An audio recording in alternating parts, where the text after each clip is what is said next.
Hello and welcome to Hawkeye Nation. This is Hawkcast, your Iowa football, basketball, and recruiting podcast brought to you by Go Iowa Awesome and Rivals.com. I'm your recruiting analyst and host, Eliot Clough, at Eliot Clough on Twitter, joined by publisher Adam Jacoby and managing editor Ross Binder. Here to talk about what was a horrid game on Saturday that Adam and I were able to attend in Happy Valley, where the Hawkeyes lost 31-0. And we're going to go over all of it. We're going to see what we can add to the conversation, though. I don't know that there's a whole lot to be said, guys. I mean, it was just ugly from top to bottom. They dug themselves a hole with mistakes. And again, we'll go over all of this in great detail, but just Adam, you and I both wrote, well, I guess Ross, you were in there too. We all wrote columns after the game. Ross, yours got quite a bit of attention. And for good reason. If you haven't read it yet, go check it out. And it had some great nuggets in there that, well, they were great information. They weren't exactly awesome to read. Ross, share that with us and your thoughts along with it.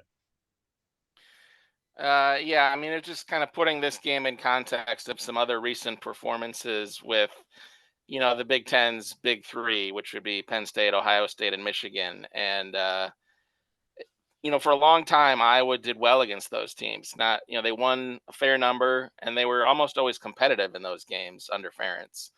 But the last four games, they beat Penn State in 2021, which everyone remembers fondly. That's the 3-4 game, the Nico Reggini, late touchdown. But the games since then have been really just atrocious. There was the Big Ten championship game against Michigan, the regular season game against Michigan last year, which ended up 27-14, wasn't really that close because all the Iowa scoring came in the fourth quarter when the game was out of reach. The Ohio State game in Columbus last year, which was, every bit as much of a debacle as this game was, except, they just managed to score a few more points. It was 56-10, but it was as one-sided a domination as this game. And then Saturday night's game with Penn State, where, like you said, it was just nothing worked for Iowa, just complete one-sided dominance from Penn State, essentially. So, yeah, I just kind of dug into some of those numbers, and it's pretty grim. Iowa just has not been competitive with those teams at all the last, 2 years and change, basically. So, what they're going to do to fix that is, I think, probably the biggest question for the next 2 months of the season. If we think they can still win the West, which I think is still very doable, they're going to face one of these teams again in Indianapolis in December. So what can they do to make sure that game is not a rehash of these last few, because no one wants that. Absolutely. And yeah, go ahead, Adam. I would agree with everything Ross said, and up to and including the fact that the team goal of winning the Big Ten West is still absolutely within reach. And a lot of what we heard from the players after the game was that, this is one game. There's a lot to improve on. They still believe in themselves. And it's good to hear that they are not going to let this game beat themselves twice, and that they still have their eyes on bigger goals that are still out there, as opposed to dwelling on something like this, because you really do have to have a short memory in pretty much any athletic pursuit, but certainly in something like football and college football in particular. So, the sky isn't quite falling in the locker room the way it is on message boards or anything like that. But to what Ross said, if they don't figure out how to make these games competitive again, and I say again because they have been historically up until recently, and that's one of the questions that I'm going to be asking Kirk on Tuesday, and our premium subscribers will already know that. But one of the questions is, all right, if this is really about execution, then how do you get there?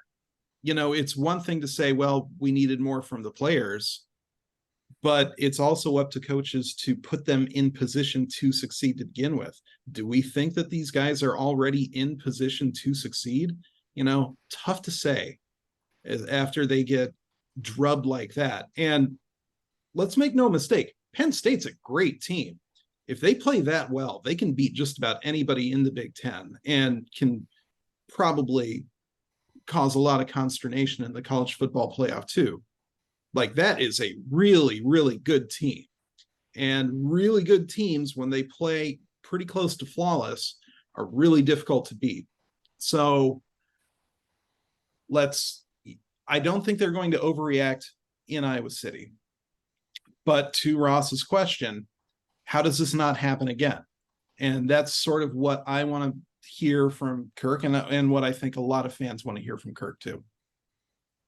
A team that is that good, played that close to flawless, and took advantage of your mistakes. Right. Not only was there fumble by Cade when it was pretty much out of hand already, the fumble by Eric All on the second drive, and the ball that went off Diaz Fernandez's back, and not to mention the muffed punt by their returner that about 7 to 8 times out of 10 Cooper DeJean gets on top of and maybe returns for a touchdown half of those times. Nothing went the way of Iowa, on top of facing a team that is, I don't want to say that is obviously better than Iowa is. So there's just a couple. I mean, Penn State's good. Iowa helped them beat them in several ways. And so this game was absolutely putrid from top to bottom. And we're obviously gonna talk a little bit more about that extensively, but like, they didn't help themselves. The offensive line was just horrid. And not to mention, and like, the last thing I'm gonna do is blame officiating, because this game was not on officiating. There was poor officiating, but this game was not determined by the officiating whatsoever. Iowa helped them. Iowa helped them out. Officiating wasn't great, and Penn State's just a really goddamn good football team. I actually, I'm going to disagree with you there, Eliot. I look back at the tape, and on all of Iowa's 6 fumbles on the day, if you slow it down close enough, you can see the refs swat the ball out of Iowa's players. You got to blame the referees here, folks. It's all the refs' fault that Iowa fumbled 6 times and lost 4 of them. Yeah, it is. Anyway, sarcasm, folks. Right. To get into it a little bit more here, Iowa clearly shot themselves in the foot in the second half. They did in the first half, but more so in the second half, because things just got completely out of hand there. And I think a lot of the issue falls at the feet of, well, I mean, I just feel like I'm just going to repeat what I was going to say. It's the mistakes and largely the offensive line, and the fact that there was one catch by a receiver in this game by Deontay Vines from Deacon Hill. There's just like, what's going on here offensively, and it's continually the same thing, as I see Ross shaking his head, because it's been the same thing for 2 to 3 years now. And I think that's kind of the main takeaway for me from this game is the game was bad, no question, just a total disaster. But the way it was bad in ways that we're very familiar with. Like, it was bad in ways that continued persistent trends and problems. Like, it was not a freakishly bad game. It was like, the receivers didn't get open, the receivers didn't get the ball, the offensive line struggled to block people. Like, these have been consistent issues for a few years. So that's why I think this game is so alarming, because it's like, the biggest game of the season, everyone's hyped up for it, but it's the same problems that we've seen for the last few years. Now we changed personnel on offense, or Iowa did. New quarterback, new receivers, new tight end, a couple new offensive linemen, although they're playing sparingly, I would say. But even new faces, same issues. So that's what I think is really concerning. I saw Adam nodding his agreement. So Yeah, that one, when they announced the Caleb Brown transfer, one of the things that I wrote on the site was, all right, the talent's here now. There's really no more in the way of excuses the way that there was in 22 and to a lesser extent 21. And so far, that influx of talent, we've seen mixed at best results from. Obviously, the offense is better for having Cade McNamara at quarterback than if he weren't. And especially now with the injury to Lachey, which obviously nobody could predict, and you don't really put together a roster predicting disasters like that. But obviously, they are better off for having Eric All than if they didn't. Other than that, the influx coming in, oh, and then on defense, obviously, Nick Jackson has been everything that they wanted out of him. But talking about the offense here, what else are fans seeing out of those new players so far? And we will be told that it takes time to ingratiate or to integrate into the offense, et cetera, et cetera. And to some extent, that too is true. But that also turns into a different sort of structural problem for Iowa, where in other programs, first-year transfers can come in and have an immediate impact. I mean, look at Caleb Williams. He's obviously nobody expected the whatever equivalent of Caleb Williams to be lining up for Iowa this year, right? It's that bar is a little too high to be much of an example, but at the same time, first-year player, Heisman winner. So, and playing quarterback. And whereas at Iowa, it's a 1 to 2 year process to learn the offense. So that part of integrating into the offense, taking that long and not being able to see sort of quicker results is in and of itself a problem for the program, especially compared to other programs, because ultimately we're talking about how is Iowa competitive or not competitive. And this is a barrier to productivity. So that's something that we have to figure it out. Yeah. It's a quote 1 to 2 year process to learn the offense for the guys that play the offense, and it's a 1 week process to learn the offense for the opposing defense that they play every week. That appears to be true. It definitely seems that way. I just wanted to double up on something Eliot said, which is the offensive line and those struggles. And that's certainly, I think, the root issue here is we lament the inability to use the receivers more, and but if Cade's not getting any sort of time, then it's tough to get the receivers involved if the line is collapsing all the time and the pocket's collapsing. So that that is just a key root issue here. He doesn't have time to make one read.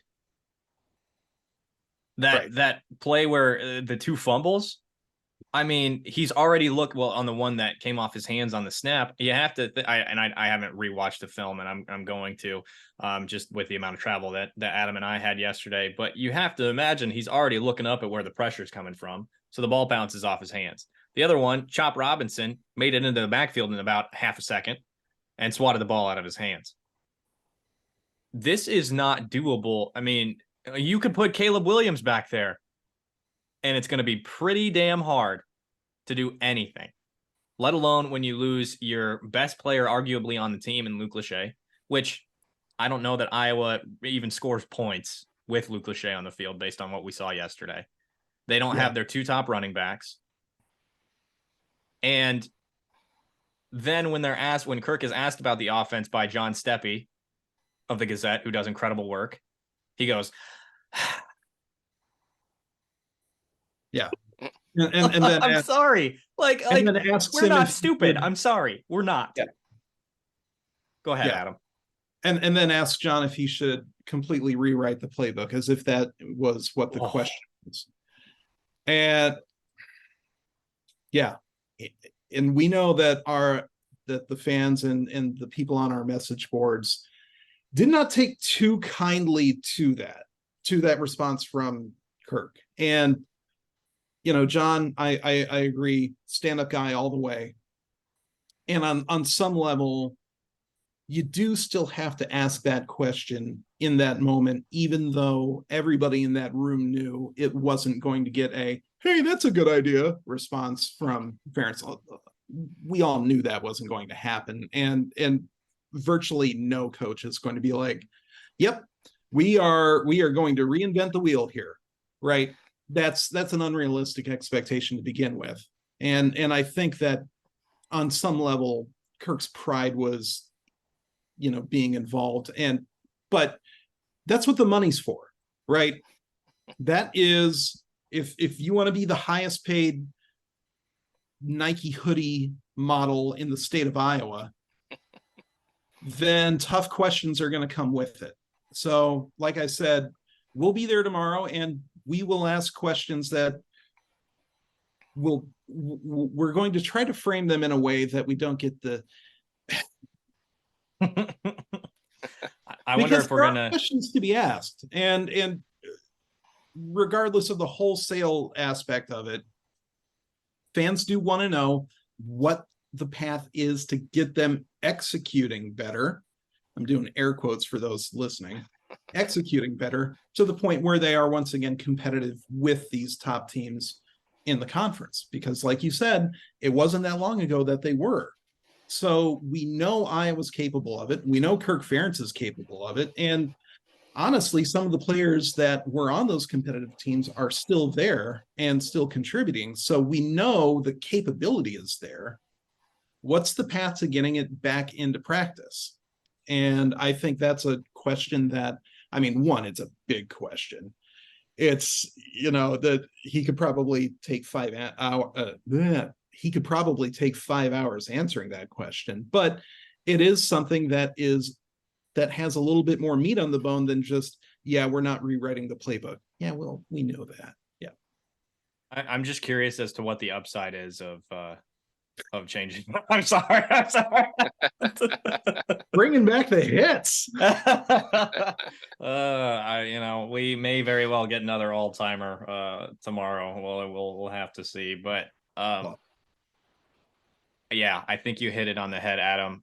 I don't know that we're gonna get much tomorrow, whether it's from Kirk or from the players, or and with all of that said, to have a guy in Cade McNamara who's coming from one of these top tier programs in Michigan, and then to end up at Iowa and to step in front of the media the way he did on Saturday and talk about the confidence that he has in the team and the belief that Iowa can beat Penn State, even though we just saw that yesterday. And I have an article on that with the quotes from both him and Kirk after the game.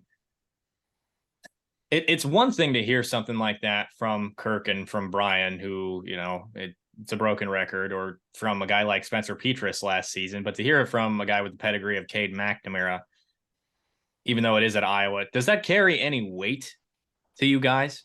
Because he's got to substantiate it now. And his play, with the offensive line being not as good as it has been, his play has been pretty mediocre to this point.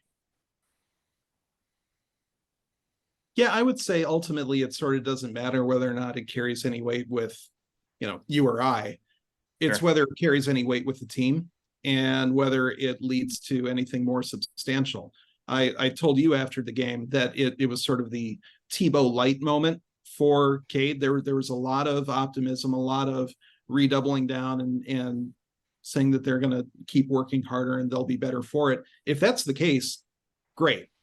Right? Because ultimately, if this is the learning opportunity that he says it's going to be, and Iowa comes out a better team and a better offense for it, like he said they will, then there's a whole lot of goals that are still in reach. And, it might be the case that they'll look back on this come December and be like, yeah, that really was a stepping stone moment for the program. Okay. If so, great. it would be one of the most productive 31-0 losses I've ever seen. But if there's still structural problems prohibiting or hindering this team from reaching its full potential, then just saying we're going to work hard and we're going to learn from this, well, all right, but I can work hard and learn all I want, but if I'm still trying to run my body through a brick wall, at some point, I got to stop or learn masonry. There's got to be something different happening at that point. So we'll see what actually changes. And I'm not saying Cade's full of it, because honestly, we don't know. And it's just one of those things that remains to be seen. But there's a whole lot of people who are not really willing to hear that what this ultimately comes down to is just player execution. Yeah, I mean, I appreciated Cade's statements, and I think that you want to hear that from your quarterback, absolutely, and that all sounded really good. But I think there is definitely a real prove it component with this Iowa team and the offense, especially. Like, fans really just need to see the actual output on the field and reflected on the scoreboard to improve, to really buy into the belief there. Like, the words are great and we like to have those, but there has to be the end result. And right now, the end result in terms of the offensive production has been very meager this season, just the way it was last year, and for about a good chunk of 2021 also. So, and until there's signs of that really truly turning around, and for more than just 1 week against Western Michigan, then I think there's going to be some skepticism. But it doesn't mean Cade was wrong to say that, of course. And Right. that, like I said, it was a great quote from him. And we hope that the rest of his teammates and all of them believe that fully, because they're not going to turn this around without full belief, for sure. So, For context, in terms of the numbers where they're at and turning things around, total offense, this is out of 133 teams. Are you guys ready? Because it's going to hurt. Total offense, 131st. First downs, 131st. Passing offense, 121st. Pass plays of 10 plus yards, 126th. Fumbles, 124th. Yeah. Is that good? No. Breaking news on Hawkcast. That is not good. And so Adam, where you're coming from and where I think a majority of people are coming from with this given situation is, okay, just need to execute better. How do you get to the point where you execute better? Right? Yeah. We're talking about, so, go ahead. Yeah. And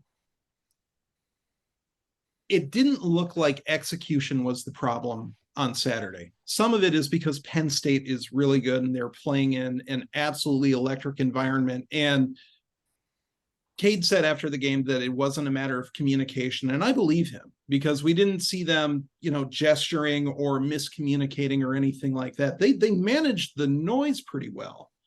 But just like Iowa feeds off that Kinnick crowd at home pretty regularly, especially when they get fully, voiced up like they did in, 2021 against Penn State. Like, when Kinnick is loud, Iowa feeds off it in a big way. Well, we saw Penn State just feed off their crowd in a big way and put together an absolutely dynamic performance. And we've said that a few times now. So Iowa, I'm sure from Iowa's perspective, they handled it well enough. They handled the environment well enough. And I didn't see a whole lot of loss of composure, although Cooper DeJean did take off, I believe it was Lambert Smith's helmet at some point in the fourth quarter. And that looked like a frustration penalty in a bad way. And, obviously that's an easy flag to throw. But it's one thing to say, oh, we handled the noise. It's another thing to say, oh, we handled the effect that crowd had on the superior team in front of us. And once Penn State hit that last gear, Iowa did not have the dudes to match it. And Are they going to execute their way into having that higher gear? Or is there another way to get there? Do they need to recruit better? Do they need to scheme better? Do they need to position coach better? What is it? What is it? Right? Because 31-0, 76 yards of offense, with 66 of them coming in the first quarter, that's more than somebody missing one block or two blocks or even 10 blocks. Well, 10 might start to get there, but it comes down to more than things to clean up at that point. I think that is a fair assessment. And so people want a few answers in terms of what is that cleanup. And so we're going to try to get some answers on that. We'll see how lucky we are there.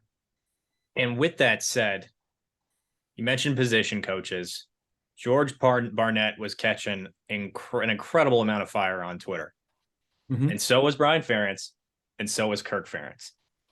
Now, there are going to be 0 staff changes going forward. If there's anything I can guarantee in my entire life, if there's an over-under of 1/2 staff change going for the rest of the season, I'm taking the under.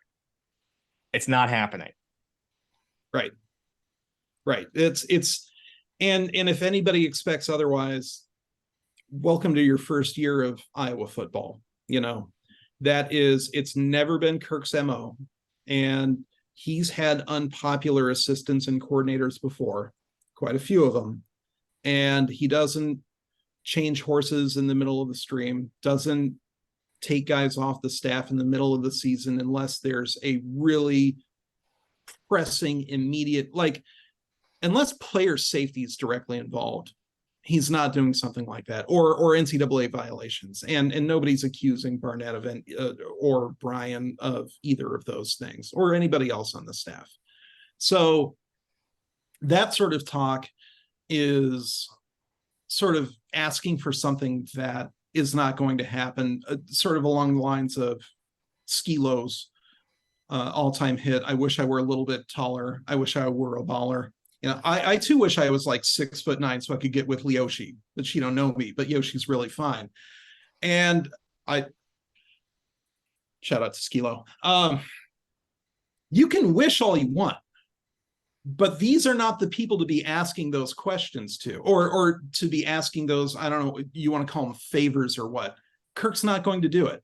And accepting that, you might not like it, as the Macho Man once said, but you got to learn to accept it. After the season, there's going to be a little bit of that talk, and it starts with the contract, the raise to 325 or what have you, and suddenly that position has become a lot more untenable than it was 3 days ago. But even beyond that, how Iowa approaches its position coaching is going to be interesting to see. For whatever it's worth, the staff love Coach Barnett and the players love Coach Barnett. And talking to Coach Barnett, I thought he had an excellent grasp of, and of course he needs my validation, but he understood the challenges in front of him. He wasn't there was no disconnect with reality in terms of anything that we were hearing from him in our breakout interviews and everything like that. I think he understands the job in front of him. How that gets translated in, and I will also say that the line is better than it was last year, because if they were playing at a 2022 level against Penn State, Cade might have been taken out of there on a stretcher. It would have been ugly, and it's not the line play, the recognition, and understanding their assignments is better. It's not that kind of disaster that it was last year. But okay, now what? You got out of the cellar, you still need to get to the penthouse, and there's a long road ahead of that, and we'll see if Barnett's still the guy to do that. Everybody hopes he is, and I think Kirk is A1 on that list, but we'll see how that actually keeps manifesting itself on the field. Now, with speaking of the offensive line and where things are at currently, though better than 2022, still not good. And Adam, I know you got to get going here. How, like, are we going to get to a point where are we finally going to see Dejon Parker like run with the ones? Is that going to happen anytime soon? Because it's not like the right side of the offensive line has been the best faction of it.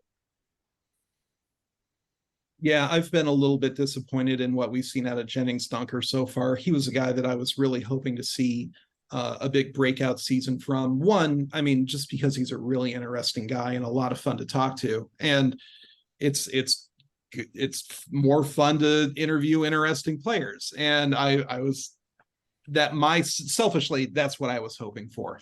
Dejon seems like a pretty good kid too. I know that he missed a lot of practice time, and that's a really tough thing for a first-year player to do, and then turn around and try to compete at a Big Ten level with 4 guys that he didn't share a line with, not only in any previous year of his career, but for most of the practice time too. So Parker's got a really uphill climb in front of him still, but how many times did we see Dunker get beat? And Penn State's got some dudes on the edge too. And we're talking Sunday dudes. But that's most of the Big Ten. That's the environment that you sign up for when you become a Hawkeye or Boilermaker or a Cornhusker.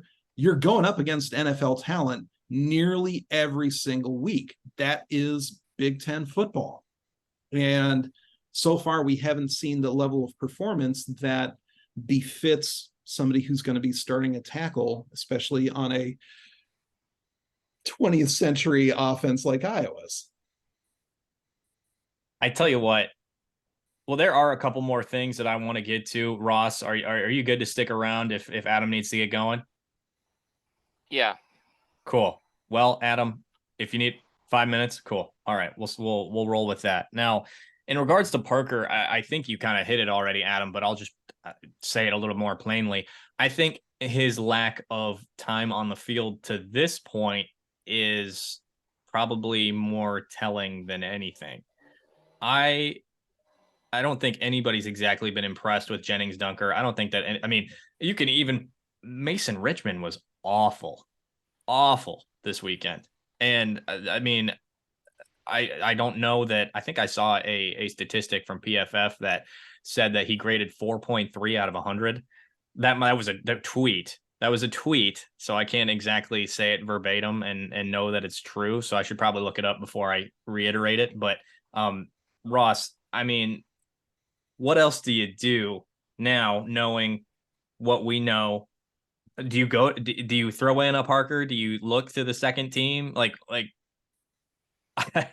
I don't know. I don't know. I mean, it's tough. It's one of those things where if there were better options, you'd think they'd probably have seen more action by now. We're 4 weeks into the season. There's been a lot of practice by this point, 4 games. If someone's not getting many reps, there's probably a reason for that.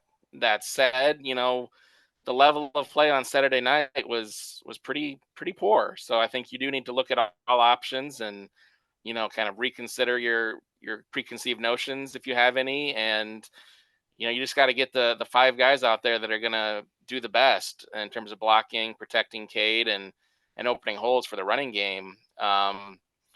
If that's the same 5 guys we've seen, then man, you got to figure out some way for them to be more effective, I think. But it's obviously, if there were any easy answers, I think the coaches would have, gone to them already. So it's not a good situation, and I don't think there's an easy out to it either, unfortunately. I suppose we'll see going forward, and enough. I guess. Well, a little bit more negativity before we get out of here. Looking at this game ahead this weekend, obviously a night game against Michigan State. We will preview that with Spartans Illustrated, somebody from there later this week. But then we were told, finally informed, that the homecoming game against Purdue on October 7th will be at 2:30 exclusively on Peacock. I don't know anybody that streams Peacock exclusively, honestly. I mean, it's not like everybody's sharing that information readily, but what do you guys think about that? Do you think this is a smart move by the Big Ten? Obviously, they're bound by contract in this particular circumstance, but thoughts? I mean, obviously, Adam and I, you were going to be there. Ross, you're our guy who tends to watch things from the broadcast perspective. So I'll go to you for this one. Yeah, I mean, I actually have Peacock. I had it for some other stuff like soccer.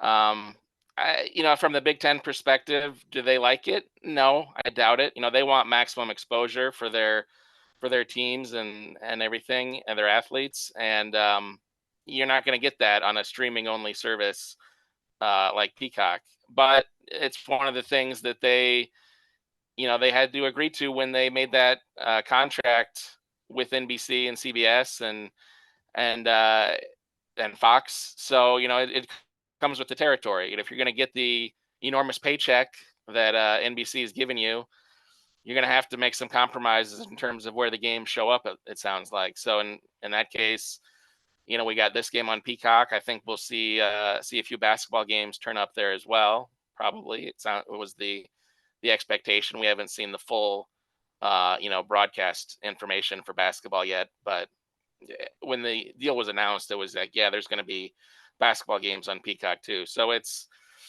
just kind of the nature of the beast right now. If the Big Ten wants the giant TV deals, which obviously they do, and we understand why, they're going to have to deal with stuff like this. It makes things difficult for fans. Yeah, absolutely. You got to have absolutely. Yeah. I mean, you need multiple services, and if you're a cord cutter, you got to have some way to watch cable and, all this other stuff. So there's no doubt it's not easier for fans, for sure. 100% true there. And, it's something that I don't have to worry about as somebody with credentials and don't have to worry about watching stuff on TV. It's not really something that I think about often. So, but when thinking of the fan, I think it's just that simple. Now, depth charts just came out as we're recording this. Looks like the only thing missing, well, obviously, other than Luke Lachey at tight end with Eric All at the top there. Running backs, Caleb Johnson, Jazz Patterson, once again, not available to this point. We will learn more about that tomorrow, but not ideal. Of course, for a variety of reasons, Le'Shawn Williams is a talented football player. You probably don't want him to be your top running back at this point in the season in Big Ten play. Let alone burning a red shirt for Kamari Moulton and Terrell Washington Jr. if you end up having to do that. Not ideal. Both very talented freshmen, both guys that can contribute to the offense. But if there's going to be some development there and they end up sticking around for a little bit longer, like what has been a trend for a lot of players in the history of the Iowa football program, burning a red shirt to this point is not ideal. It makes a hell of a lot of sense for a guy like Cooper DeJean, who contributed in a variety of ways when he was a freshman and is probably going to leave early, or, at least has the potential to be a first-round draft pick in the NFL. But to have to burn a red shirt for Kamari Moulton and Terrell Washington Jr. is not great, especially if you didn't expect them to contribute this year. And there's no guarantee that happens, but it does become much more likely if Caleb Johnson and Jazz Patterson continue to have to miss games. And we'll learn more about that tomorrow, like I said. Right. Yeah, I just looked at the depth chart too. Looks very unchanged from last week. Like you said, still no Caleb, still no Jazz. You guys will get to talk to Ferentz tomorrow, and I'm sure he'll give some sort of an update on what their availability is. So, that'll be good to know. I agree. If you'd like to, in an ideal world, keep Kamari and Terrell, keep their red shirts. But, that's just going to be dependent on what the availability is at running back. If Caleb ends up having to miss a good chunk of the season and Jazz the same, someone's got to be back there. It can't just be LaShawn for every single carry or anything. So, they're just, I think, going to have to wait and see what the health situation is there. We talked about offensive line, and at least in terms of the depth chart, no changes to what we've seen. So, and to be honest, I didn't expect any changes on the depth chart. I think if there are changes, and I'm not predicting any, to be honest, but if there are changes, I'm not expecting to see anything until Saturday, at the game. See if something changes during a week of practice, if someone moves into those, with the ones, and then maybe see what the rotations are. Are there some shorter leashes on, if the starters do stay the same? Is it a case where maybe you try to rotate in Rusty Feth more, or get Dejon Parker some more snaps at right tackle? Yeah, I think we're just gonna have to wait probably until Saturday to see how that shakes out. We're not gonna hear a lot about, like, oh, here's our plan for the offensive line. you know. Right. And if there is a time to do that, it's probably against Michigan State, because they are looking pretty rough so far this season. Obviously, losing their head coach to this point, who is indefinitely suspended. Is that the current state of things, or did he officially get fired? I think they terminated him. Yeah. Okay. Yeah, for cause. I think I saw that a Yep. week or two ago as well. Yep. Now, on to some basketball news before we get out of here. Chris Taggio committing to Iowa over the weekend. Adam and I landed in Pennsylvania, in Philadelphia, and saw that he was planning on committing, because he shared that information, got that article out. Of course, which you can check out on iowa.rivals.com, get a little more information on Chris as we're moving forward, and hopefully going to get in contact with him soon and talk a little bit more about his commitment. We'll get you more information on Chris sooner rather than later on iowa.rivals.com. But truthfully, I look at this and, well, I mean, to a degree, they're both international prospects. And obviously, I think Chris is further along than Laji Dembele is defensively. I think Taggio can guard 1 through 5 based on what I've seen athletically. Doesn't really have a jump shot. Laji's more of he's more apt to shoot from deep. When you're talking about rebounding, I think these guys, they have a similar frame and they're both talented rebounders. So that's really where the crossover is, as well as the international aspect. But I think this is a solid pickup. He's not a guy that has stars, at least to this point, on Rivals, while he's considered he's highly regarded on a few other sites. But I think it's a solid pickup. It's not Isaiah Johnson or Igu. It's not Caden Diggs, right? But he's a solid 6'8" guy that is going to contribute at one point or another. And you add him to a 4-star power forward in Cooper Koch. I think this is good. I think that I'm really looking forward to talking to Chris and learning more about his decision. And to continue to watch more film on him too. He earned that MVP and I think it's the BioSteel Canadian All-Star game, 25 points, 16 rebounds. So he's a versatile big that can do a variety of things for you. Ross, any takeaways from stuff that you've been able to learn about Chris to this point? I think my biggest, thing that I noticed is he really looks like a classic kind of Fran style recruit. He's got that build, long, athletic, 6'8". Like, Fran's definitely had a lot of guys like that. And so I can see what Fran likes in him. I think the athleticism is really intriguing. There's definitely a rawness there, but that's been true of some other recruits too, so that's not a concern.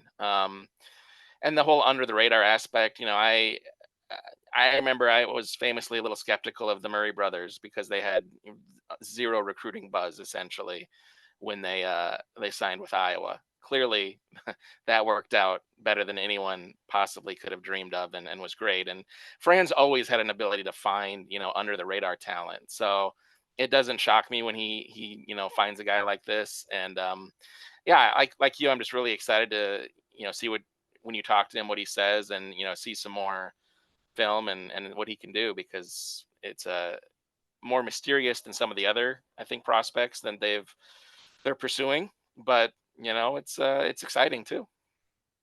All right, we'll wrap it up there. We appreciate you tuning in to this episode of Hawkcast, brought to you by Iowa.Rivals.com.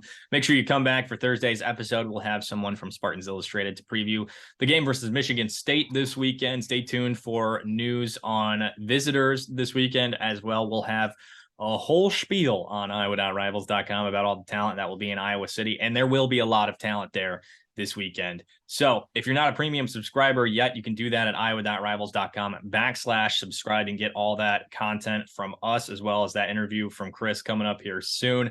Don't forget to subscribe, leave that rate and review wherever you're listening as well. That helps us out a lot and makes us very happy. For now, we'll see you next time.